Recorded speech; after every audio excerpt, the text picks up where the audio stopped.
Good evening, students. My name is Gunjan Sharma. I'm MBBS student at AIMS Nagpur. So today we will start with chapter number 14 of class 12th, that is ecosystem NCERT exemplar.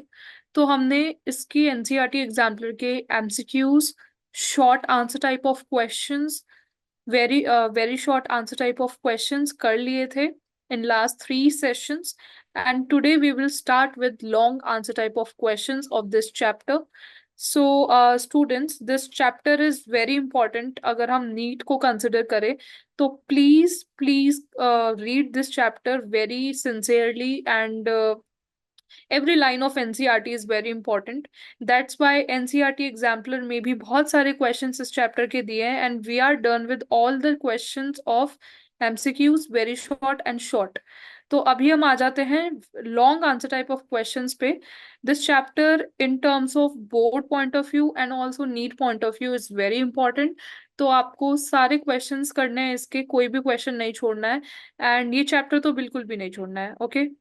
So let's start with question number 1 of long answer type of questions. Left screen पे आप देख रहे हैं, ये मैंने NCERT exemplar का पूरा जो बुक है, जो चैप्टर है, ये NCERT exemplar का वो लगाया है आपके लिए. You can C. And right screen पे मैं आपको थोड़ी इमेजेस दिखाऊंगी अंडरस्टैंडिंग के लिए, और थोड़ा बहुत आपको दिखाऊंगी कि आपको कैसे आंसर्स लिख के आने हैं. And I will explain you on left screen only. ठीक है. तो क्वेश्चन नंबर 1 पढ़ते हैं हम एंड समझते हैं कि क्वेश्चन नंबर 1 क्या पूछ रहा है. So question number 1 of long answer type of questions इस थोड़ा सा बड़ा है, इस ये लेंदी क्वेश्चन है. ठीक है. तो अच्छे से पढ़ना ये क्वेश्चन क्या पूछ रहा है. क्वेश्चन बोल रहा है कि a farmer harvest his crop and expresses his harvest in 3 different ways. Question में बोला है कि एक फार्मर है जो अपने क्रॉप्स को हार्वेस्ट करता है और उसको एक्सप्रेस करता है 3 वेज में बताता है कि उसने अपनी क्रॉप को हार्वेस्ट किया है. हार्वेस्टिंग का मतलब क्या होता है? फसल को काटना. क्रॉप मतलब फसल, और हार्वेस्टिंग मतलब जब आपकी फसल पूरी पक जाती है खेत में तो उसको जब हम काटते हैं, सीजन आता है तो उसको बोलता है हार्वेस्टिंग. तो एक किसान है जिसने अपनी फसल काटी है और उसने 3 लैंग्वेज में उसने 3 स्टेटमेंट दी है. पहली स्टेटमेंट, स्टेटमेंट नंबर ए, उसने बोला है I have harvested 10 quintals of wheat. बस इस स्टेटमेंट में उसने यही बताया है कि उसने 10 क्विंटल व्हीट को, फसल को उसने काटा है. ठीक है. व्हीट 10 क्विंटल उसने काटा है. एंड दूसरा स्टेटमेंट उसने बोला है कि आई have harvested 10 quintals of wheat. ठीक है. व्हीट मतलब अनाज. Today in 1 acre of land. मतलब आज एक 1 एकड़ मतलब उसने एरिया भी दे दिया है लैंड का, और इतने एरिया में उसने 10 क्विंटल व्हीट को काटा है. ठीक है, फसल को. थर्ड स्टेटमेंट उसने दिया है I have harvested 10 quintals of wheat in 1 acre of land 6 months after sowing. अब इस वाले स्टेटमेंट ने इसने अमाउंट भी दिया है 10 क्विंटल, उसने एरिया भी दिया है 1 एकड़, और उसने 6 महीना मतलब टाइम भी दिया है कि 6 महीना उसने उस फसल को बोया और उस फसल का ध्यान रखा, और 6 महीने के बाद उसने काटा है, तो उसने टाइम भी दिया है. तो अब आगे क्वेश्चन बोल रहा है कि do the above statements mean one and the same thing. अब क्वेश्चन में ये पूछा कि जो 3 स्टेटमेंट आप लोगों ने पढ़ी है क्या ये सेम है. If your answer is yes, give reason. If your answer is no, explain the meaning of each expression. तो ऑब्वियसली स्टूडेंट, हमें देख के पता चल रहा है कि ये तीनों स्टेटमेंट बिल्कुल भी सेम तो नहीं है, क्योंकि पहले स्टेटमेंट में हमने बस क्वांटिटी लिखा है, दूसरे स्टेटमेंट में एरिया के साथ क्वांटिटी लिखा है, एंड तीसरे स्टेटमेंट में क्वांटिटी के साथ एरिया और एरिया के साथ टाइमिंग भी लिखी है. तो तीनों स्टेटमेंट का मतलब भी डिफरेंट आएगा. अब क्वेश्चन में बोला है कि अगर ये डिफरेंट है तो क्या मतलब है, वो एक बार समझ लेते हैं. तो एक बार राइट स्क्रीन पे आप देखिए. सबसे पहले तो आपको यही लिखना है कि तीनों स्टेटमेंट का मतलब डिफरेंट है. Each expression means a different meaning. ठीक है. तीनों स्टेटमेंट का मतलब डिफरेंट है, पहला तो आपको यही लिखना है.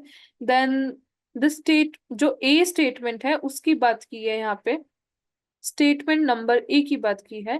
This statement signifies the total amount of wheat harvested by the farmer. That is the only quantity of wheat is given, but the area and the time in which it is harvested. तो statement number A की बात ये की है कि statement number A वैसे तो बस अमाउंट ऑफ व्हीट बता रहा है, लेकिन स्टेटमेंट नंबर ए में एरिया एंड टाइम दोनों की बात नहीं की है. टाइम एंड एरिया नहीं बताया है, बस क्वांटिटी बताया है, ये दोनों नहीं बताया है। तो पहला स्टेटमेंट जो एक्सप्रेस कर रहा है वो बस एक क्वांटिटी को एक्सप्रेस कर रहा है, ये आप लिखोगे, ठीक है। ये बस एक क्वांटिटी ही एक्सप्रेस कर पा रहा है फर्स्ट स्टेटमेंट, ठीक है। स्टेटमेंट नंबर ए के बारे में हमने पढ़ा। उसके बाद स्टेटमेंट नंबर बी जो है वो क्या बता रहा है, in this statement only the yield is specified, that is the total primary production of wheat by the farmer and area. तो स्टेटमेंट नंबर जो टू है, स्टेटमेंट नंबर टू में हमने देखा था कि एरिया बताया है, कितने एरिया में उसने फसल बोई, और उसने क्वांटिटी बताई है, ठीक है। क्यू मतलब क्वांटिटी एंड एरिया उसने बताया है। तो प्राइमरी प्रोडक्शन का डेफिनेशन क्या है, प्राइमरी प्रोडक्शन का डेफिनेशन हमने पढ़ा था, it's a total production of organic matter by plants per unit area, per unit area. तो अगर आपको एरिया एंड क्वांटिटी पता है तो मतलब वो बता जो एक्सप्रेस जो बी स्टेटमेंट कर रहा है, एक्सप्रेस वो कर रहा है प्राइमरी प्रोडक्शन, ठीक है। तो बी स्टेटमेंट में आप लिख के आओगे कि ये प्राइमरी प्रोडक्शन को एक्सप्रेस कर रहा है, क्योंकि प्राइमरी प्रोडक्शन के डेफिनेशन में ही है total amount of organic matter by plants per unit area. तो when the farmer says he has harvested 10 quintals of wheat today in 1 acre of land, he refers to the quantity produced in a specific area, that is primary production. Then statement number C की बात करते हैं। Statement number सी में students हमने देखा था कि area बोला है, ठीक है। एरिया के साथ स्टेटमेंट नंबर सी में टाइम भी बताया है, टाइम भी बताया है एरिया के साथ, ठीक है। एंड क्वांटिटी तो बताया ही है स्टेटमेंट नंबर सी में। तो ये स्टेटमेंट नंबर सी में ये तीनों चीज बताई है, quantity, area and time. And primary productivity का डेफिनेशन अगर आपने पढ़ा होगा तो उसमें आता है प्रोडक्शन ऑफ बायोमास, ठीक है, प्रोडक्शन पर यूनिट टाइम, पर unit area, per unit area per unit time, ठीक है। पहले एरिया आएगा फिर आएगा टाइम, पर unit area per unit time, ठीक है। तो ये जिसमें टाइम भी है, एरिया भी है एंड प्रोडक्शन क्वांटिटी भी है, तो वो क्या होता है, प्रोडक्टिविटी होता है। तो स्टेटमेंट नंबर सी आपका प्राइमरी प्रोडक्टिविटी को रेफर कर रहा है, ठीक है। एंड स्टेटमेंट नंबर टू आपका रेफर कर रहा है प्राइमरी प्रोडक्शन को, and statement number A refer कर रहा है क्वांटिटी को। तो सी स्टेटमेंट में देखिए यहाँ पे सिग्निफाई कर रहा है total primary production of wheat by the farmer, area and period. तो प्राइमरी प्रोडक्टिविटी को ये रेफर कर रहा है। Primary productivity is defined as the synthesis of biomass per unit area per unit time. When the farmer says that he has harvested 10 quintals of wheat in 1 acre of land 6 months after sowing, he refers to the primary productivity. ठीक है, जब farmer बोलता है कि उसने 10 quintal wheat को बोया है in 1 acre of land 6 months after sowing, तो वो रेफर करता है प्राइमरी प्रोडक्टिविटी को। तो ये क्वेश्चन आपको अब क्लियर हो जाना चाहिए कि स्टेटमेंट नंबर ए क्वांटिटी को कर रहा है, statement number B primary production को कर रहा है, एंड क्योंकि वहां पे एरिया एंड क्वांटिटी दोनों दिया है। And statement number C primary productivity को कर रहा है क्योंकि वहां पे area, time and production quantity तीनों की बात की है, ओके। तो this is all about question number one. अब हम जल्दी से क्वेश्चन नंबर टू को अंडरस्टैंड करते हैं और उसको सॉल्व करते हैं। क्वेश्चन नंबर टू आपको बोल रहा है, लेट स्क्रीन पे देखिए, justify the following statement in terms of ecosystem dynamics.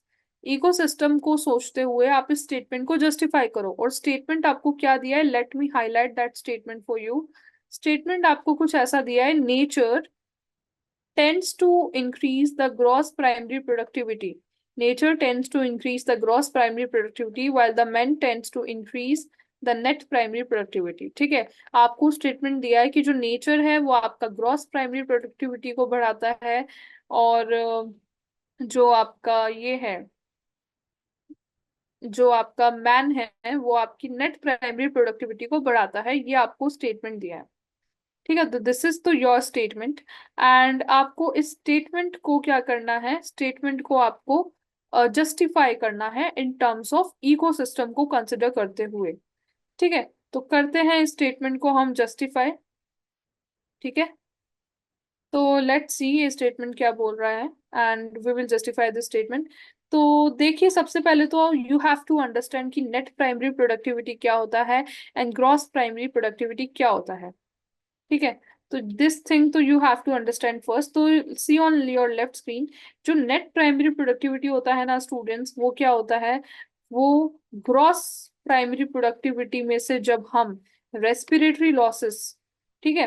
Respiratory losses को जब हम हटा देते हैं, ग्रॉस प्राइमरी प्रोडक्टिविटी क्या होता है, जितना भी प्लांट प्रोड्यूस करता है फोटोसिंथेसिस के बाद बायोमास, उसको बोलते हैं हम ग्रॉस प्राइमरी प्रोडक्टिविटी। ठीक है। अब प्लांट ने फोटोसिंथेसिस किया, एनर्जी प्रोड्यूस किया, अब प्लांट ने वो एनर्जी रेस्पिरेशन में यूज भी किया, तो जितना एनर्जी प्लांट ने रेस्पिरेशन में यूज किया उसको उसमें से माइनस कर दो, तो जितना बचा होगा वो होगा आपका नेट प्राइमरी प्रोडक्टिविटी। ठीक है, नेट प्राइमरी प्रोडक्टिविटी आपका होगा। तो यहाँ पे देखिए डायग्राम भी दिया है, सोलर एनर्जी एब्जॉर्ब की प्लांट ने, जीपीपी बनाया। अब यहाँ पे जो इसने एनर्जी को यूज किया अपने सेल्यूलर वर्क के लिए, एंड कुछ एनर्जी को इसने स्टोर भी किया, तो जितना भी एनर्जी वो प्लांट बना रहा है ग्रॉस, उसमें से उसने रेस्पिरेशन को माइनस किया, तो जो एनर्जी बचा वो होगा नेट प्राइमरी प्रोडक्टिविटी। अब ये कॉन्सेप्ट आपका क्लियर है तो आगे की चीज आपको आसानी से समझ आ जाएगी। अब आगे क्या बोल रहे हैं, gross primary productivity is defined as the rate of production of organic matter during photosynthesis. ठीक है, तो ग्रॉस प्राइमरी प्रोडक्टिविटी का डेफिनेशन लिख के आ जाना, it's the rate of production of organic matter during photosynthesis. अब जीपीपी वेरी करता है according to each trophic level. ठीक है, हर ट्रॉपिक लेवल पे जीपीपी वेरी करता है, क्योंकि हमने 10% लो पढ़ा है। 10% लो, 10% लो बोलता है कि ओनली 10% ऑफ एनर्जी ही आगे जाती है नेक्स्ट ट्रॉपिक लेवल पे, नेक्स्ट ट्रॉपिक लेवल पे। ठीक है, तो पहले अगर 1000 एनर्जी था तो उसका 10% कितना हुआ, 100 हुआ, तो 100 एनर्जी ही आगे जाएगा। अब जो ये 100 एनर्जी है इसका भी 10% एनर्जी जाएगा आगे, तो 10 ही जाएगा। ऐसे एनर्जी घटता रहता है और आगे बढ़ता रहता है, जीपीपी ऐसे ट्रांसफर होता है। तो the GPP utilise by the plants minus the metabolic activities, that is respiratory losses, define as the net primary productivity, ये हम पढ़ लिए हैं। उसके बाद ये देखिए जीपीपी क्या है, CO2 आया, प्लांट ने फोटोसिंथेसिस किया, जितना भी उसने एनर्जी प्रोड्यूस किया उसको बोल दिया हमने ग्रॉस प्राइमरी प्रोडक्शन। तो ecosystem tend to increase the rate of gross primary production, ये प्रोडक्टिविटी, ये आपके स्टेटमेंट में दिया है कि जो इकोसिस्टम है वो इंक्रीज करता है rate, and that is true. क्यों इंक्रीज करता है, इकोसिस्टम के अंदर क्या क्या आता है, इकोसिस्टम के अंदर सब कुछ आता है, आपका एयर, आपका सनलाइट, आपके प्लांट्स। तो जितना ज्यादा प्लांट होगा, ठीक है, इकोसिस्टम में जितना अच्छा न्यूट्रिएंट रिच होगा, जितना ज्यादा अच्छा सनलाइट होगा, उतना ही ज्यादा आपका ग्रॉस प्राइमरी प्रोडक्टिविटी होगा। ठीक है, तो इकोसिस्टम ने तो ग्रॉस प्राइमरी प्रोडक्टिविटी को बढ़ा दिया। Human tends to increase the net primary productivity to ensure that food is available for the human population. ये आपके स्टेटमेंट ने बोला था। अब ये ट्रू कैसे है कि देखिए, जो नेट प्राइमरी प्रोडक्टिविटी आपका होता है वो प्लांट या इकोसिस्टम के यूज का नहीं होता है, वो मैन के यूज का होता है। तो ये मैन की रिस्पॉन्सिबिलिटी है कि सबको खाना मिले, ठीक है, सबको एनर्जी मिले, इसलिए मैन ही रिस्पॉन्सिबल होता है to increase the NPP, net primary productivity को इंक्रीज करने के लिए मैन ही रिस्पॉन्सिबल होता है, क्योंकि मैन को ही जरूरत है उसकी। तो nature provides various biotic and abiotic factors to enhance the rate of gross primary productivity. Hence it can be said that nature tends to increase gross primary productivity. ठीक है, नेचर बहुत सारी चीजें प्रोवाइड करता है, एबायोटिक एंड बायोटिक। बायोटिक के अंदर आ जाएंगे आपके छोटे छोटे माइक्रो ऑर्गेनिज्म, प्लांट्स। एबायोटिक के अंदर आ जाएंगे आपके सनलाइट, आपके न्यूट्रिएंट्स। इसलिए नेचर तो रिस्पॉन्सिबल है ग्रॉस प्राइमरी प्रोडक्टिविटी को बढ़ाने के लिए। अब नेट प्राइमरी प्रोडक्टिविटी जैसा आप इस डायग्राम में देख सकते हो, सोलर एनर्जी आया, सारा एनर्जी स्टोर हो गया। अब इस एनर्जी में से कुछ एनर्जी प्लांट यूज कर लेगा, जो बचा कुछ एनर्जी होगा वो ह्यूमन को मिल जाएगा, तो उसको बोलेंगे नेट प्राइमरी प्रोडक्टिविटी। अब ह्यूमन क्या करेगा, human being needs to make optimum utilisation of the biomass produce. ठीक है, अब ह्यूमन बीइंग को जितना भी बायोमास बचा हुआ है प्लांट यूज कर लेगा, उसके बाद उसका यूटिलाइजेशन करना है। ये ह्यूमन बीइंग की रिस्पॉन्सिबिलिटी है कि वो सारे मैन पॉपुलेशन को वो खाना पहुंचाए। तो this is achieve in various waves. अब बहुत सारे तरीकों से ये अचीव होता है, जैसे कि मान लीजिए ये प्लांट आप यहाँ पे देख रहे हैं, इसमें कुछ फ्रूट लगता है। अब इस फ्रूट को, ठीक है, इस फ्रूट को तोड़ के खाने का काम कौन कर रहा है, मैन कर रहा है। तो मैन एक तरह से क्या कर रहा है, जितना भी खाना मैन को मिल सकता है प्लांट से, इन एनिमल्स को खाता है मैन। ठीक है, इनसे जितना भी खाना मैन को मिल सकता है मैन खा रहा है। खा रहा है कि नहीं खा रहा है, खा रहा है ना। तो मैन की एक तरह से ये रिस्पॉन्सिबिलिटी है कि वो ये सारा का सारा खाना खुद को पहुंचाए। ठीक है, तो वो क्या करेगा, फ्रूट को तोड़ के खा जाएगा, इस ब्लड को मार के खा जाएगा। तो मैन ही रिस्पॉन्सिबल है नेट प्राइमरी प्रोडक्टिविटी को बढ़ाने के लिए। तो fruits will be left on the tree for longer time, अगर ये बहुत ज्यादा टाइम तक फ्रूट इसके ऊपर रहेंगे, इस प्लांट पे रहेंगे, तो प्लांट का उतना ही एनर्जी लगेगा, ठीक है, खुद के ऊपर। तो उतना ही कम एनर्जी नेट प्राइमरी प्रोडक्टिविटी में आएगा, क्योंकि एनर्जी ज्यादा तो प्लांट ही कंज्यूम कर लेगा। तो मैन क्या करेगा, इस फ्रूट को तोड़ के खा जाएगा। तो जो प्लांट है वो खुद के लिए कम एनर्जी लगाएगा और मैन को ज्यादा देगा। इस तरीके से मैन नेट प्राइमरी प्रोडक्टिविटी को बढ़ा देता है। समझे ना आप? तो यही आपको लिख के आना है, fruits will be left on the tree for longer time, it will result in higher respiratory losses, the higher respiratory loss will reduce NPP. By plucking the fruit at the right time, a man tries to increase the net primary productivity. ठीक है, तो this is your answer. अब आते हैं हम question number third पे। Question number third आप अच्छे से समझ लीजिए, बिकॉज क्वेश्चन नंबर थर्ड जब मैं एनालाइज कर रही थी तो आई फाउंड आउट कि ये वाला क्वेश्चन नीट के अंदर एमसीक्यू बन के आ सकता है। ठीक है, I will tell you how. तो let's see what question number third is asking. It is a potential question to be MCQ in NEET. ठीक है, तो देखते हैं क्या है क्वेश्चन नंबर थर्ड। तो क्वेश्चन नंबर थर्ड है, which of the following ecosystem, आपको दिख रहा है ना? तो क्वेश्चन नंबर थर्ड है, which of the following ecosystem will be more productive in terms of what, in terms of primary productivity, justify your answer। अब इसके अंदर आपको बहुत सारे इकोसिस्टम दे दिए हैं और आपको पूछ रहा है कि कौन सा इकोसिस्टम ज्यादा प्रोडक्टिव है in terms of primary productivity, justify भी करना है। और आपको इकोसिस्टम कौन कौन से दिए हैं, let me highlight your ecosystem. तो पहला इकोसिस्टम दिया आपको यंग फॉरेस्ट, दूसरा दिया है नेचुरल ओल्ड फॉरेस्ट, मतलब एक यंग फॉरेस्ट दे दिया, एक ओल्ड फॉरेस्ट दिया है। तीसरा दिया है शैलो पॉल्यूटेड लेक, एक लेक दी है जो पॉल्यूटेड है। एक फोर्थ दिया है एल्पाइन मेडो। एल्पाइन मतलब वही जो आपके एल्प ट्रीज होते हैं जहाँ पे, ठीक है, लंबे लंबे, एल्पाइन मेडो उसको बोलते हैं। एल्पाइन मेडो दिया है, यंग फॉरेस्ट दिया है, नेचुरल ओल्ड फॉरेस्ट दिया है, एक यंग फॉरेस्ट दिया है, एक शैलो। शैलो मतलब क्या होता है, जो ज्यादा डीप नहीं होता है उसको बोलते हैं शैलो। ठीक है, तो शैलो ज्यादा डीप नहीं है, जो पॉल्यूटेड लेक। ठीक है, एक लेक दिया है एल्पाइन। अब पूछा है कि कहाँ पे प्राइमरी प्रोडक्टिविटी आपकी, प्राइमरी प्रोडक्टिविटी इनमें से कहाँ पे सबसे हाई रहेगी, और आपको जस्टिफाई भी ये करना है। ठीक है, तो एक एक करके बात करेंगे, उससे पहले एक बार प्राइमरी प्रोडक्टिविटी को समझ लेते हैं कि क्या है।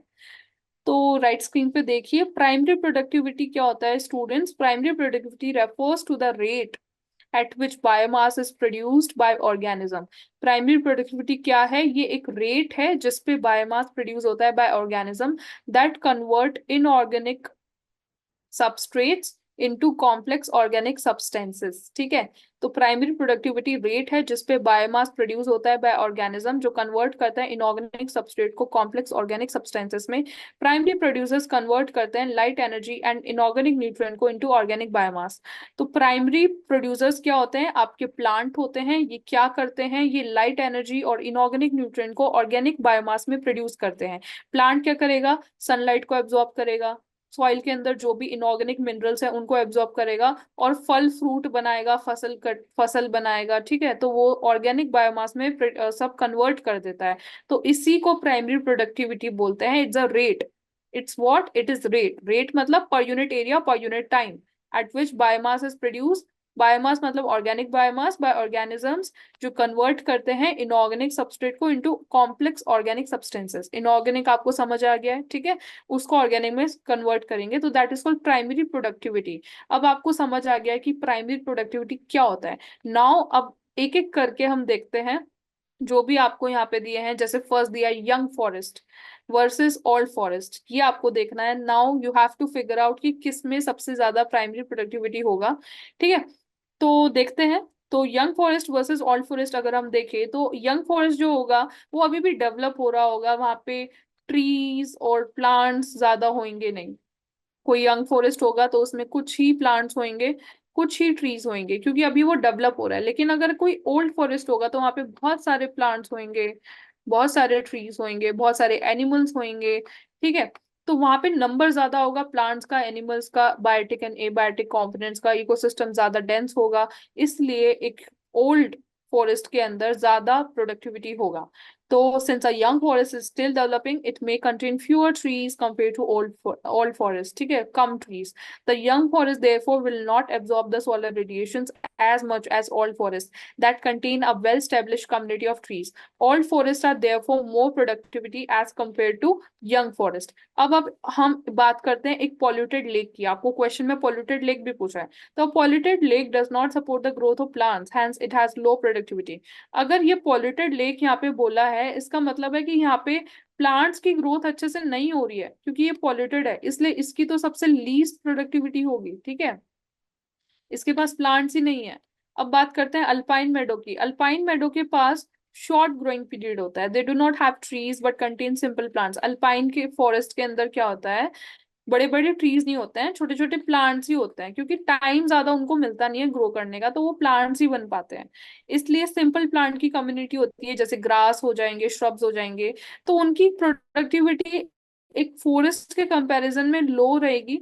ठीक है, लो क्यों रहेगी, क्योंकि उनके पास बड़े बड़े ट्रीज नहीं है, छोटे छोटे प्लांट्स ही हैं. इसलिए सबसे ज्यादा प्रोडक्टिविटी अगर इस क्वेश्चन में मैं आपको पूछें, तो वो है नेचुरल ओल्ड फॉरेस्ट की. सबसे हाई प्रोडक्टिविटी रहेगी. उसका रीजन मैंने आपको बता दिया. ठीक है, और अगर आपको इसको डिसेंडिंग ऑर्डर में अरेंज करना है, तो सबसे पहले आपका नेचुरल ऑड फॉरेस्ट आएगा, इस पे मैं 1 लिख रही हूँ.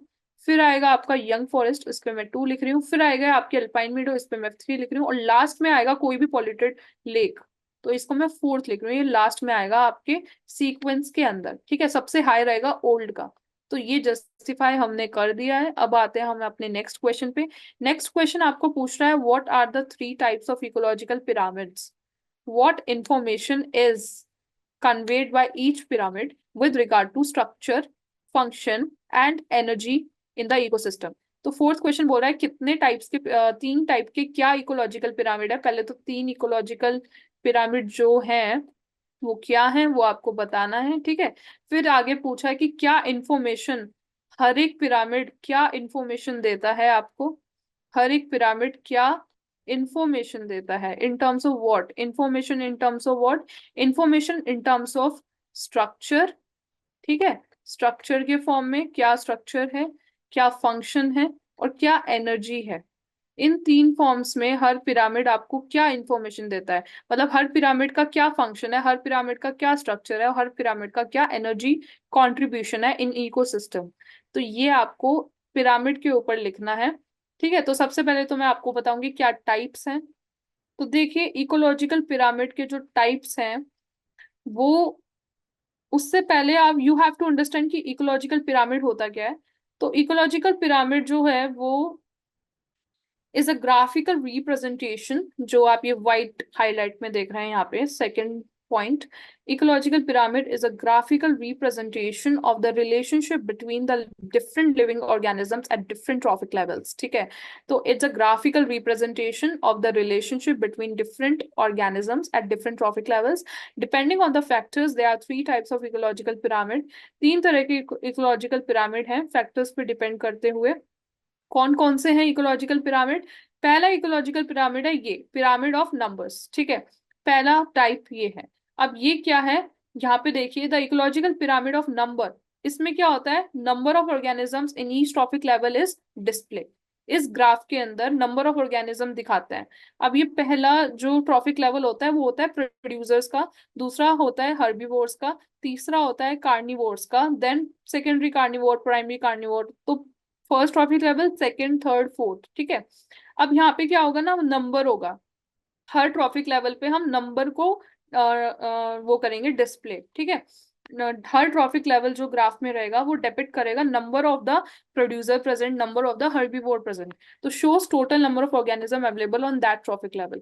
तो दैट इज तो पिरामिड ऑफ नंबर. सेकंड आता है पिरामिड ऑफ बायोमास. ठीक है, पिरामिड ऑफ बायोमास जो होता है, in the ecological pyramid of biomass each level consider the amount of biomass produce at each trophic level. अब इसके अंदर क्या होगा, हर ट्रॉफिक लेवल कितना बायोमास प्रोड्यूस कर रहा है वो ये बताएगा. बायोमास क्या होता है, हमने पढ़ा था, बायोमास होता है आपका वेट अपॉन एरिया. ठीक है, वेट अपॉन एरिया, इसमें हम बायोमास को एक्सप्रेस करते हैं। बायोमास को एक्सप्रेस हम किस में करते हैं? वेट अपॉन एरिया में एक्सप्रेस करते हैं बायोमास को, केजी अपॉन एरिया। ठीक है, तो यहाँ पे एरिया हमने सेम ले लिया, ठीक है, हर जगह का, मतलब एक ही फॉरेस्ट है उसी का एरिया लिया। अब इसमें हमने देखा पर यूनिट एरिया में कितने बुशेस हैं, तो उनका कितना वेट है, तो उनका वेट है 20,000 ग्राम। फिर बायोमास हमने देखा सेवरल गेजल्स का, जो भी वहां पे डियर है, हिरन है, वो उन सब का कितना है मास। और फिर चीता है वहां पे, एक ही चीता है तो उसका कितना मास है। ठीक है, तो वो सब हमने निकाला। तो वो है आपका पिरामिड ऑफ बायोमास, जिसमें बायोमास डिपिक्ट हो रहा है। फिर आते हैं हम पिरामिड ऑफ एनर्जी पे। पिरामिड ऑफ एनर्जी में हर ट्रॉपिक लेवल पे कितना एनर्जी प्रेजेंट है, वो होता है पिरामिड ऑफ एनर्जी। ठीक है, तो यहाँ पे क्या होता है ना, हर जैसे जैसे हम ऊपर जाते हैं ट्रॉपिक लेवल में, तो एनर्जी रिड्यूस होता जाता है because of loss of energy.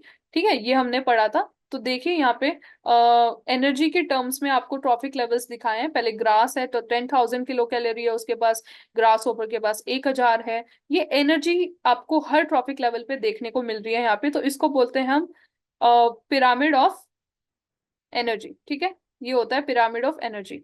अब क्वेश्चन जो है वो आपको पूछा टाइप्स, और एक्सप्रेस करने को पूछा स्ट्रक्चर, फंक्शन एंड एनर्जी। तो स्ट्रक्चर हमने बना के दिखा दिया है, फंक्शन हमने बता दिया है, फंक्शन क्या है और क्या इसका इंफॉर्मेशन और क्या देनी थी, एनर्जी क्या है।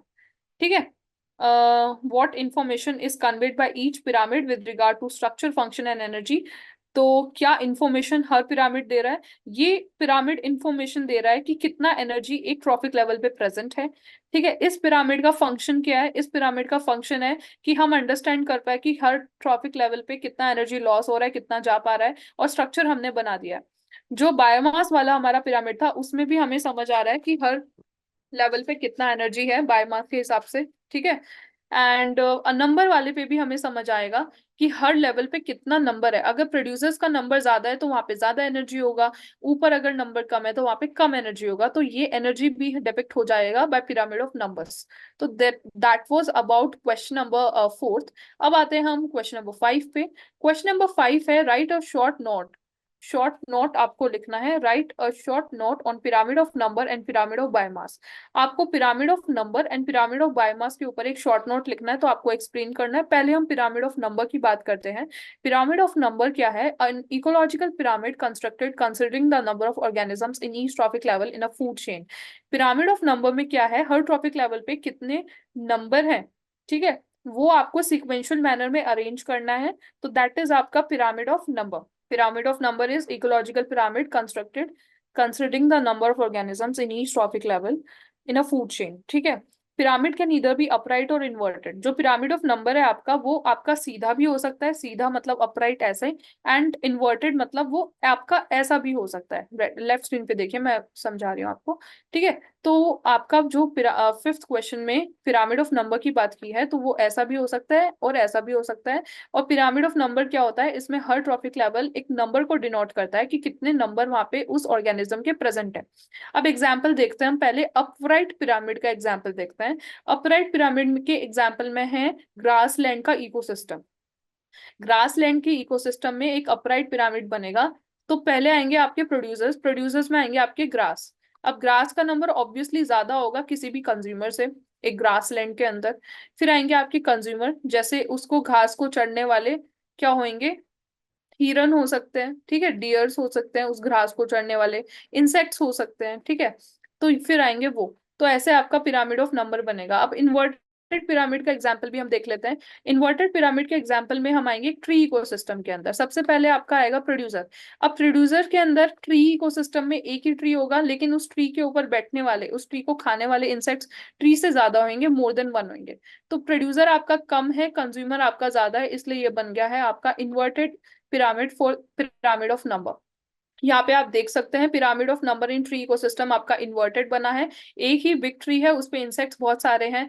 बर्ड्स इंसेक्ट से कम है पर ट्री से ज्यादा हैं। फिर लार्ज बर्ड्स स्मॉल बर्ड्स से तो कम है लेकिन ट्री से ज्यादा है, तो दैट इज इन्वर्टेड पिरामिड।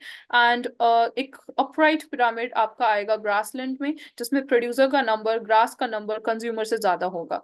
अब आते हैं हम पिरामिड ऑफ बायोमास पे। पिरामिड ऑफ बायोमास क्या है? An ecological pyramid constructed considering the biomass of organisms। Her organism का, हर ट्रॉफिक लेवल पे जो भी ऑर्गेनिजम्स हैं उनका कितना बायोमास है उसको डिपिक्ट करने के लिए होता है पिरामिड ऑफ बायोमास। ठीक है, ecological pyramid constructed considering the biomass of organism in each trophic level in a food chain in a sequential manner. ये भी एक सिक्वेंशियल मैनर में होता है। हर ट्रॉफिक लेवल पे ऑर्गेनिज्म का कितना बायोमास है उसको डिपिक्ट करने के लिए होता है pyramid of biomass.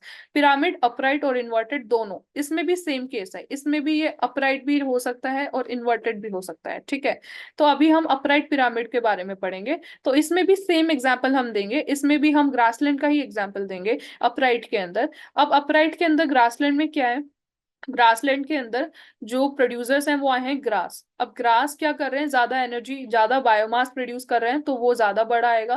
Primary consumers उससे कम कर रहे हैं, फिर 10% एनर्जी का लो लगा लेना, 10% एनर्जी ऊपर जा रही है, उतना ही बायोमास प्रोड्यूस हो रहा है। ठीक है, तो that is a pyramid of biomass. Now pyramid of biomass aquatic animals के अंदर होता है आपका इन्वर्टेड। इन्वर्टेड पिरामिड में अगर मैं एक एग्जाम्पल दूं तो वो होगा आपका मरीन इकोसिस्टम।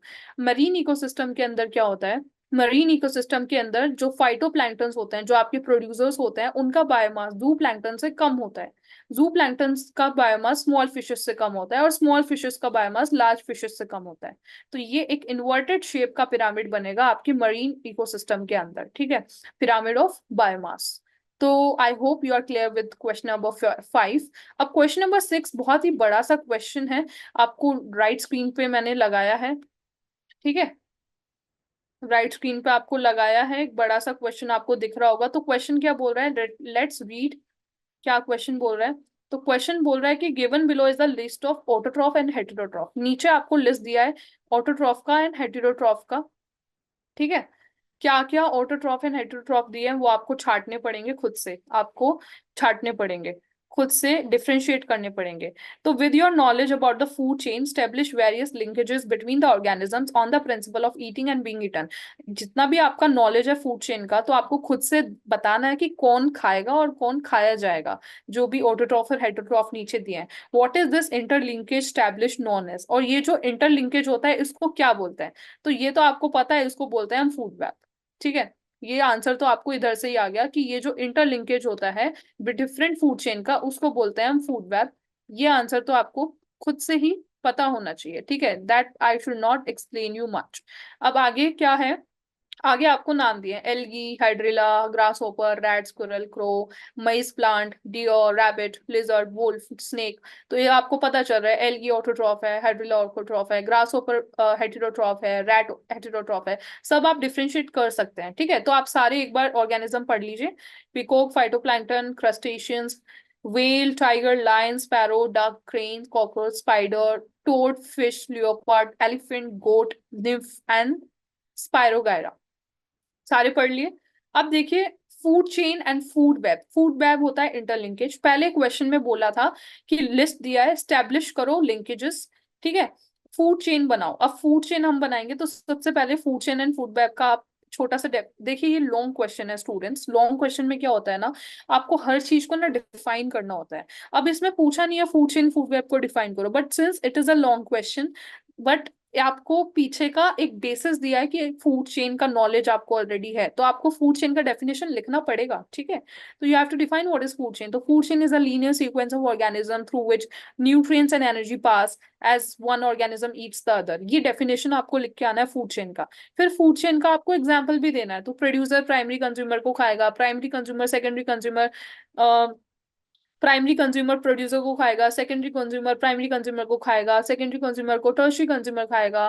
तो ये आपको दिखाना है। देन फूड वेब के बारे में बताना है। फूड वेब नेटवर्क होता है। देन फूड चेन, जो भी आपको ऑर्गेनिजम्स यहाँ पे दिए हैं उनकी आपको बनानी है, क्योंकि यही क्वेश्चन में आपको बोला है क्या इंटरलिंकेज है वो बताना है। इंटरलिंकेज आप किसके थ्रू बताओगे? फूड चेन के थ्रू बताओगे। ठीक है, तो क्वेश्चन में आपको जितने भी दिए थे ये आप स्क्रीनशॉट ले लीजिए, ये मैंने आपको यहाँ पे बना के दे दिए हैं। ठीक है, तो यहाँ पे स्क्रीनशॉट लेके आपको एक बार समझिए क्या फूड चेन बन रहा है, then you can easily understand. तो जितने भी ऊपर ऑर्गेनिज्म आपको दिए थे, पहले तो उनमें से आपको हेटेरोट्रॉफ एंड ऑटोट्रॉफ अलग कर देना है। तो ऑटोट्रॉफ क्या होते हैं? ऑटोट्रॉफ वो होते हैं जो अपना खाना खुद बनाते हैं, जो प्लांट्स होते हैं। ठीक है, प्राइमरी प्रोड्यूसर्स होते हैं आपके ऑटोट्रॉफ। तो उसमें आ जाएगा आपके algae, hydrilla, maize plant, phytoplankton, nymphaea and spiro वगैरह। मतलब जितने भी प्लांट, एल्गी, फंगस, ये सब हैं, ये आपके क्या है, फंगस नहीं, जितने भी आपके प्लांट, एल्गी, ये सब हैं, वो आएंगे आपके ऑटोट्रॉफ में।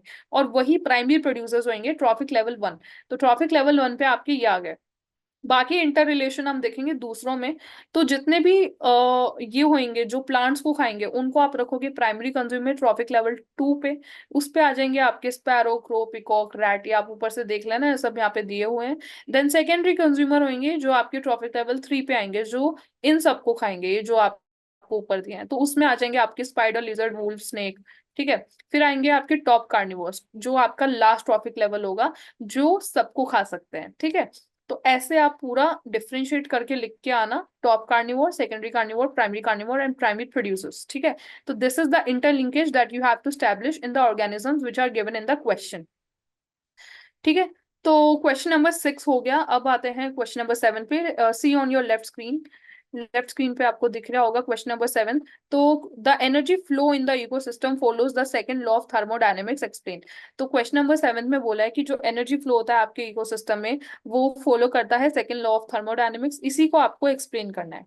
तो let's see, second law of thermodynamics क्या है, पहले तो ये समझिए। तो second law of thermodynamics state करता है that there is a natural tendency of any isolated system to move towards a disorderly state, that is the entropy increases. ठीक है। तो सेकेंड लॉ ऑफ थर्मोडायनेमिक्स क्या बोलता है कि there is a natural tendency, एक नेचुरल टेंडेंसी है।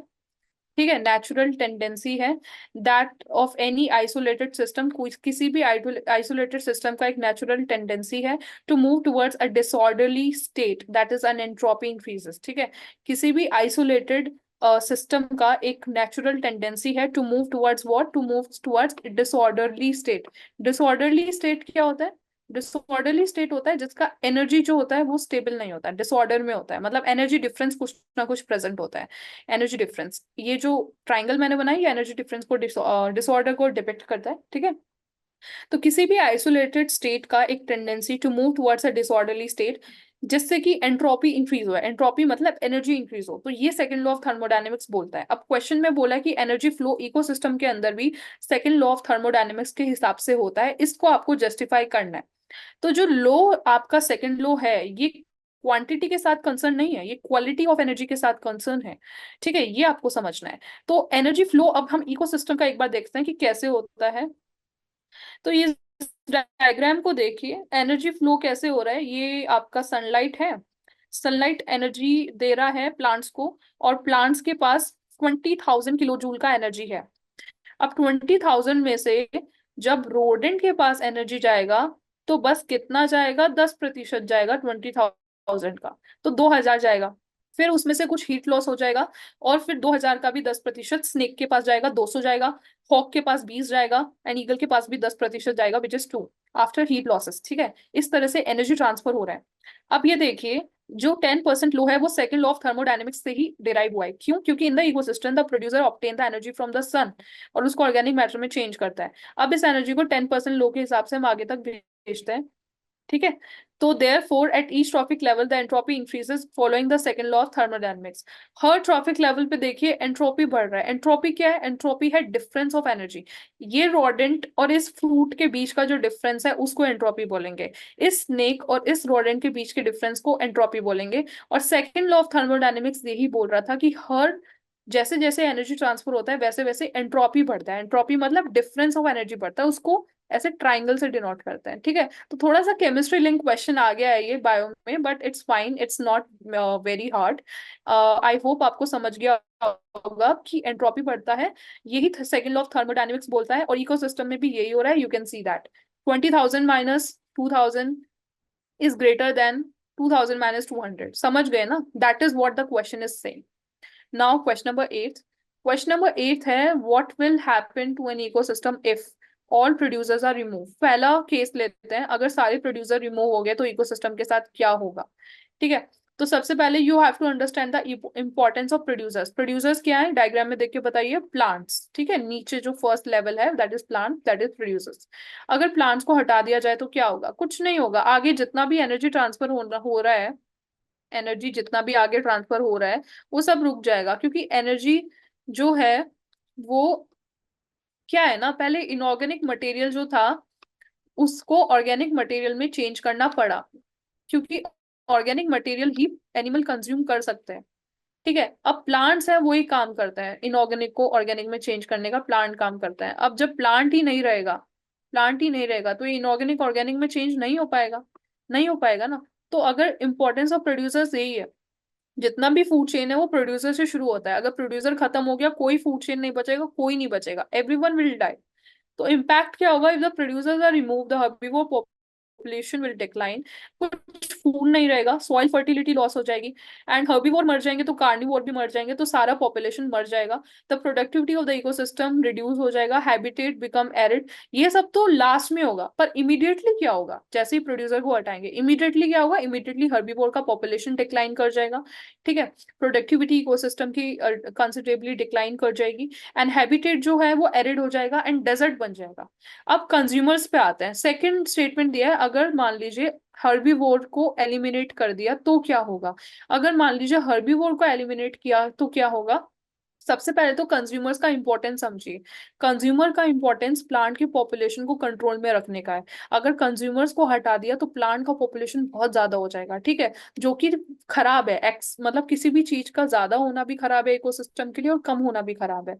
तो इम्पैक्ट क्या होगा, अगर हर्बीवोर को रिमूव कर दिया तो प्लांट पॉपुलेशन अचानक से बहुत ज्यादा बढ़ जाएगा, तो बायो जियोकेमिकल साइकिल अफेक्ट होगी एंड इकोसिस्टम डिस्टर्ब हो जाएगा। अब थर्ड स्टेटमेंट है, अगर सारे कार्निवोर को हटा दिया तो क्या होगा। अब देखिए, शेर वगैरह अगर सारे मर गए तो क्या होगा। शेर अगर वगैरह सारे मर गए तो जितने भी हर्बीवोर का पॉपुलेशन है, ठीक है, वो बढ़ जाएगा। अब वो बढ़ गया तो वो ओवर ग्रेजिंग हो जाएगा, मतलब सारे प्लांट खत्म हो जाएंगे। तो बेसिकली अगर कार्निवोर को खत्म किया तो सारे प्लांट हमारे खत्म हो जाएंगे और हमारा इकोसिस्टम पूरा बर्बाद हो जाएगा। तो that is the importance of carnivore, and that will happen if all the carnivore population will be removed। ठीक है, अब आते हैं हम क्वेश्चन नंबर 9 पे। क्वेश्चन नंबर 9 को मैं हाईलाइट करूंगी, ठीक है, थोड़ा सा यहाँ पे कंजस्टेड हो गया है, दैट्स वाई। तो देखिए क्वेश्चन नंबर 9 क्या बोल रहा है। क्वेश्चन नंबर 9 बोल रहा है, give two examples of artificial और manmade ecosystem, list the salient. ठीक है, क्या बोला है इसमें, list the salient features by which they differ from natural ecosystem. तो इसमें बोला है कि आपको आर्टिफिशियल एंड मैनमेड इकोसिस्टम का एग्जाम्पल देना है, और आपको फीचर्स बताने हैं मैनमेड एंड आर्टिफिशियल इकोसिस्टम के, जिससे ये डिफर करते हैं नेचुरल इकोसिस्टम से। ठीक है, तो पहले तो आपको डिफरेंट बताना है कि क्या होता है आपका आर्टिफिशियल या मैनमेड इकोसिस्टम, एंड ये कैसे नेचुरल इकोसिस्टम से डिफरेंट होता है। तो देखिए, मैनमेड इकोसिस्टम क्या है, जो मैन ने बनाया, मैनमेड मतलब नाम में ही दिख रहा है मैनमेड। तो जो सिस्टम, जो इकोसिस्टम आर्टिफिशियल है, जो मैन ने बनाया, उसको बोलते हैं मैनमेड इकोसिस्टम। ठीक है, तो man-made ecosystem is the type of ecosystem in which the biotic and abiotic components and their interactions are maintained by humans। मतलब जो ह्यूमन मेंटेन करते हैं, ह्यूमन जिसको बनाते हैं। तो इसमें हम एग्जाम्पल देते हैं एक्वेरियम का, ठीक है, एंड फील्ड्स का। एग्जाम्पल है aquarium and fields. A natural ecosystem does not involve the need for human interference to maintain it. ठीक है, तो इसके अंदर आर्टिफिशियल इकोसिस्टम के दो एग्जाम्पल दिए गए थे, ये आपको क्वेश्चन में पूछा था, तो दो एग्जाम्पल आप देके आना। फील्ड मतलब जो खेत है, और जो एक्वेरियम, ये मैनमेड है, मैन इनने बनाया है। अब डिफरेंस आपको बताना है कि इन दोनों में डिफरेंस क्या है। तो artificial ecosystem and natural ecosystem में क्या डिफरेंस है। पहला डिफरेंस है नंबर ऑफ इंडिविजुअल। आर्टिफिशियल के अंदर फ्यूअर स्पीसीज है, नेचुरल के अंदर मोर है, ज्यादा है, तो that is number of individual. दूसरा डिफरेंस क्या है, बायोजियोकेमिकल साइकिल्स। ठीक है, need human interference for nutrient recycling, and natural के अंदर nutrient recycling happens in nature. ठीक है, पहला डिफरेंस क्या है, आर्टिफिशियल के अंदर कम होंगे स्पीसीज, ये पहला डिफरेंस लिखना। दूसरा डिफरेंस है बायोजियोकेमिकल साइकिल्स का। आर्टिफिशियल के अंदर ह्यूमन चाहिए उस साइकिल को मेंटेन करने के लिए, नेचुरल के अंदर सब ऑटोमेटिक हो जाएगा। थर्ड डिफरेंस लिखना सेल्फ सस्टेनेबिलिटी का। आर्टिफिशियल जो इकोसिस्टम है वो सेल्फ सस्टेनेबल नहीं है। ठीक है, इसको बाहर से मैन चाहिए, लेकिन नेचुरल वाला सेल्फ सस्टेनेबल है। एंड फोर्थ डिफरेंस आप लिखो ओके, एरिया ऑफ इकोसिस्टम का। आर्टिफिशियल लिमिटेड है, एक मैन अगर किसी इकोसिस्टम को बना रहा है तो एक लिमिटेड एरिया पे ही बना पाएगा ना। पर नेचुरल तो कितना भी हो सकता है, दिस इज अनलिमिटेड क्योंकि ये खुद से बना है। तो ये सारे डिफरेंसेस है, इसका चाहे तो आप स्क्रीनशॉट भी ले सकते हैं, आपको याद रखना है तो याद भी रख सकते हैं और नोट्स बना सकते हैं, दैट इज द डिफरेंस। ठीक है, अब आते हैं हम क्वेश्चन नंबर 10th पे। क्वेश्चन नंबर 10th आपका बोला है कि the diversity increases when one moves from the pioneer to the climax stage. तो इसका क्या एक्सप्लेनेशन है? इसमें बोला है कि जब एक पायनियर टू क्लाइमेक्स स्टेज पे पहुंचता है तो डाइवर्सिटी, बायोडाइवर्सिटी बढ़ता है। तो इसका आपको एक्सप्लेनेशन देना है। तो इसका एक्सप्लेनेशन है ecological succession. Actually ecological succession क्या होता है ना, ecological succession meant to increase the biodiversity. And ecological succession चालू होता है प्राइमरी से और पहुंचता है क्लाइमेक्स पे। तो देखिए इस डायग्राम में आप देख सकते हैं, पहले एक बेयर रॉक है, मतलब एक सिर्फ एक चट्टान है जिसपे कुछ नहीं है। अब उस पे धीरे धीरे लाइकेंस आए, लाइकेंस प्राइमरी प्लांट्स वगैरह होते हैं वो आए। फिर उसके बाद छोटे छोटे प्लांट्स और लाइकेंस आए, फिर ग्रास बनी, ग्रास के बाद फिर झाड़ बनी, और लास्ट में जाके एक बड़े से ट्रीज बन गए जो आते हैं आपके क्लाइमेक्स कम्युनिटी। तो स्टार्ट हुआ ये पाइनियर से, पाइनियर में सिर्फ चट्टाने थी, लाइकेंस थे, छोटे छोटे ग्रास थी, और लास्ट में जाके ट्रीज बन गए जो क्लाइमेक्स है। तो बायोडाइवर्सिटी आपको दिख रहा होगा, इधर तो कुछ भी नहीं है। इधर जब प्लांट्स आएंगे तो एनिमल्स भी आएंगे प्लांट्स को खाने के लिए, तो यहाँ पे डाइवर्सिटी बढ़ गई, यहाँ पे कम थी, यहाँ पे सॉइल न्यूट्रिएंट नहीं थी, यहाँ पे ज्यादा थी। तो ये जो हुआ ये हुआ आपका ecological succession. This is what, this is ecological succession. और ये ऐसा नहीं है कि 2 दिन में हो जाता है, this takes hundreds of years. तो ये 100 ऑफ ईयर्स में ऐसा होता है। ठीक है, तो ये एक्सप्लेनेशन यही है कि जब की कोई बायोडाइवर्सिटी एक से दूसरे पाइनियर से जब क्लाइमेट स्टेज पे पहुंचती है तो बायोडाइवर्सिटी बढ़ता है। ठीक है, तो इकोलॉजिकल सक्सेशन की वजह से बढ़ता है। इकोलॉजिकल सक्सेशन क्या है? It's a gradual process. Gradual मतलब एक धीमा प्रोसेस है जिसमें सिक्वेंशियल डेवलपमेंट होता है स्पीसीज के अंदर। ठीक है, इकोलॉजिकल सक्सेशन पाइनियर स्टेज से चालू होता है, क्लाइमेक्स तक पहुंचता है। पाइनियर क्या है? एक बिगिनिंग स्टेज होती है। बिगिनिंग स्टेज जो होती है उसमें ज्यादा फेवरेबल क्लाइमेट या एनवायरमेंट नहीं होता है फॉर ग्रोथ एंड डेवलपमेंट। तो प्लांट पाइनियर स्टेज के पास कोई बायोमास नहीं होता है टू सपोर्ट डिफरेंट फोना। ठीक है, फोना मतलब एनिमल्स। तो पाइनियर स्टेज के अंदर एनिमल्स नहीं होते हैं क्योंकि वहां पे प्लांट्स वगैरह नहीं होते हैं। बाद में जब क्लाइमेक्स कम्युनिटी होती है वहां पे प्लांट्स उगते हैं तो एनिमल्स भी आ जाते हैं, इसलिए वहां पे बायोडाइवर्सिटी बढ़ जाती है। तो ये एक्सप्लेनेशन आपको इस क्वेश्चन में देना है। अब आते हैं हम क्वेश्चन नंबर 11th पे। क्वेश्चन नंबर 11th बोल रहा है व्हाट इज बायोजियोकेमिकल साइकिल। पहले तो बायोजियोकेमिकल साइकिल बताओ, then what is the role of the reservoir in the biogeochemical cycle.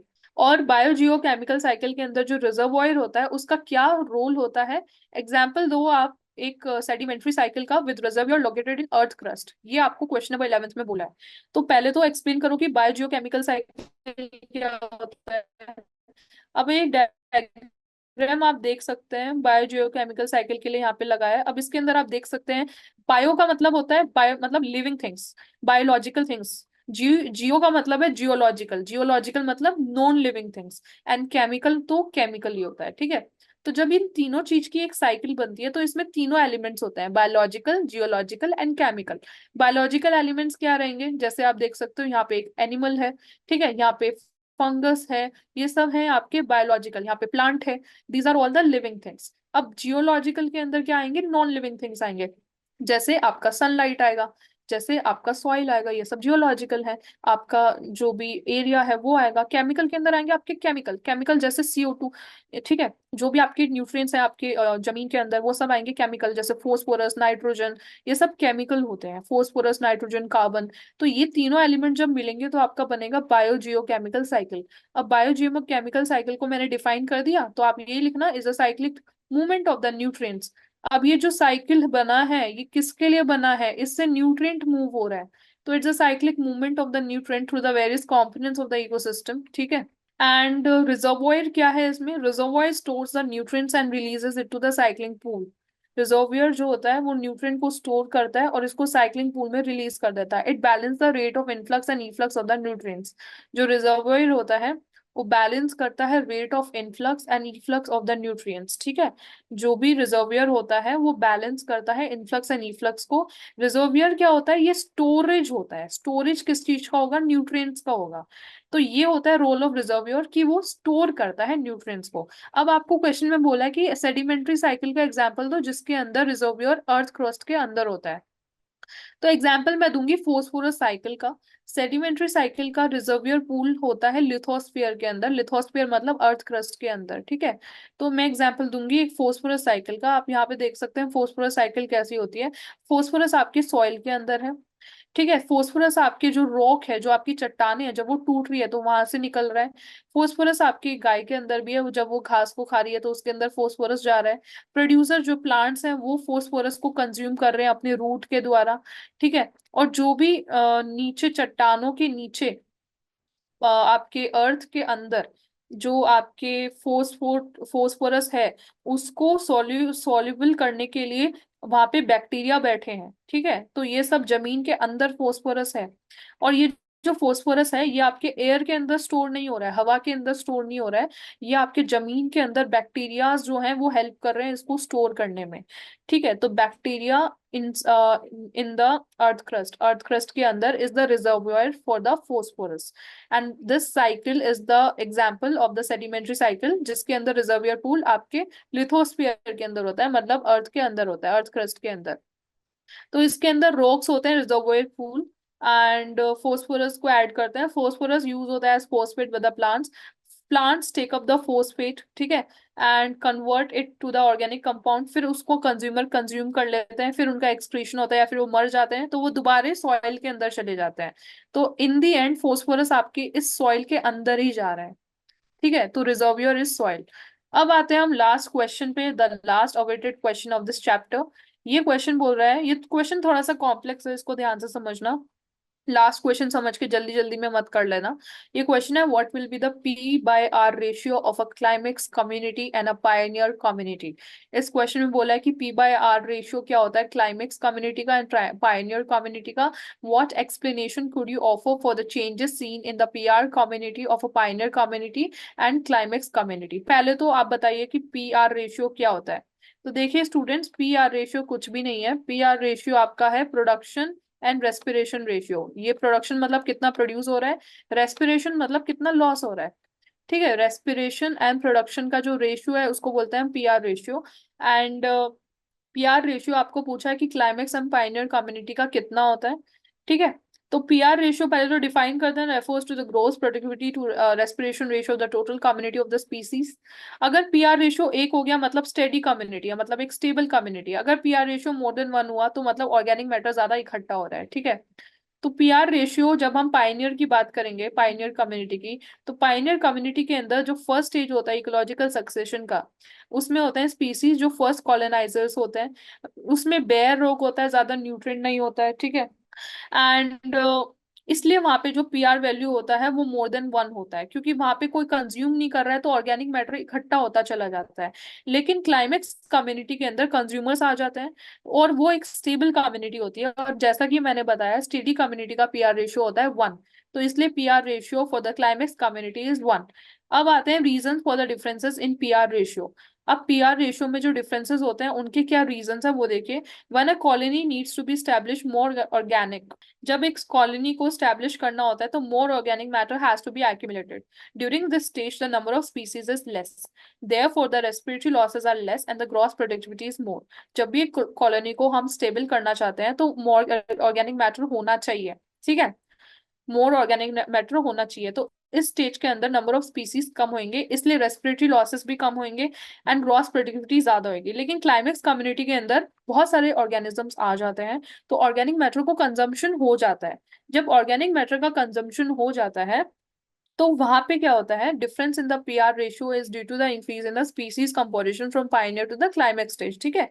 In the climax community the amount of organic matter presence in the species balances out the respiratory losses, ठीक है। तो वहां पे इसलिए यही explanation हम दे सकते हैं कि चेंजेस होते हैं जब भी एक आपका कम्युनिटी पायनियर पायनियर, जैसे कि ये जो डायग्राम मैंने आपको दिखाया था, हाँ, इस डायग्राम में आप देख सकते हैं कि जब भी एक कम्युनिटी एक पाइनियर, ये पाइनियर है, ठीक है। यहाँ पे आपके प्लांट्स वगैरह नहीं है, ये बेयर रॉक है। इससे जब एक क्लाइमेक्स के पास पहुंचता है, क्लाइमेक्स के अंदर ट्रीज आ गए हैं, प्लांट्स आ गए हैं, एनिमल्स आ गए हैं, तो पीआर रेशियो जो होता है वो आपका यहाँ पे ज्यादा होगा, मोर देन 1 होगा। क्योंकि यहाँ पे क्या है, बस ऑर्गेनिक मैटर को कोई कंज्यूम करने के लिए है नहीं, नो कंज्यूमर्स, ठीक है। कंज्यूमर्स नहीं है तो आपका ऑर्गेनिक मैटर ज्यादा होगा, तो मोर देन 1 होगा। लेकिन यहाँ पे एनिमल्स आ जाएंगे, ये एनिमल्स इस ऑर्गेनिक मैटर को खाएंगे, तो पीआर रेशियो आपका 1 हो जाएगा। इसलिए चेंजेस होते हैं जब हम एक पाइनियर स्पीसीज से क्लाइमेक्स कम्युनिटी पे पहुंचते हैं, तो that is the reason. I hope you are clear with this chapter now. This chapter was hell of a roller coaster ride, to be honest, because this chapter is very big, ठीक है। बहुत ही बड़ा chapter है ये, but उतना ही ज्यादा important chapter भी है ये। तो इस चैप्टर को आपने अच्छे से किया, it's good. So thank you so much students. We will start with next chapter from another session. Okay, so all the best. Thank you.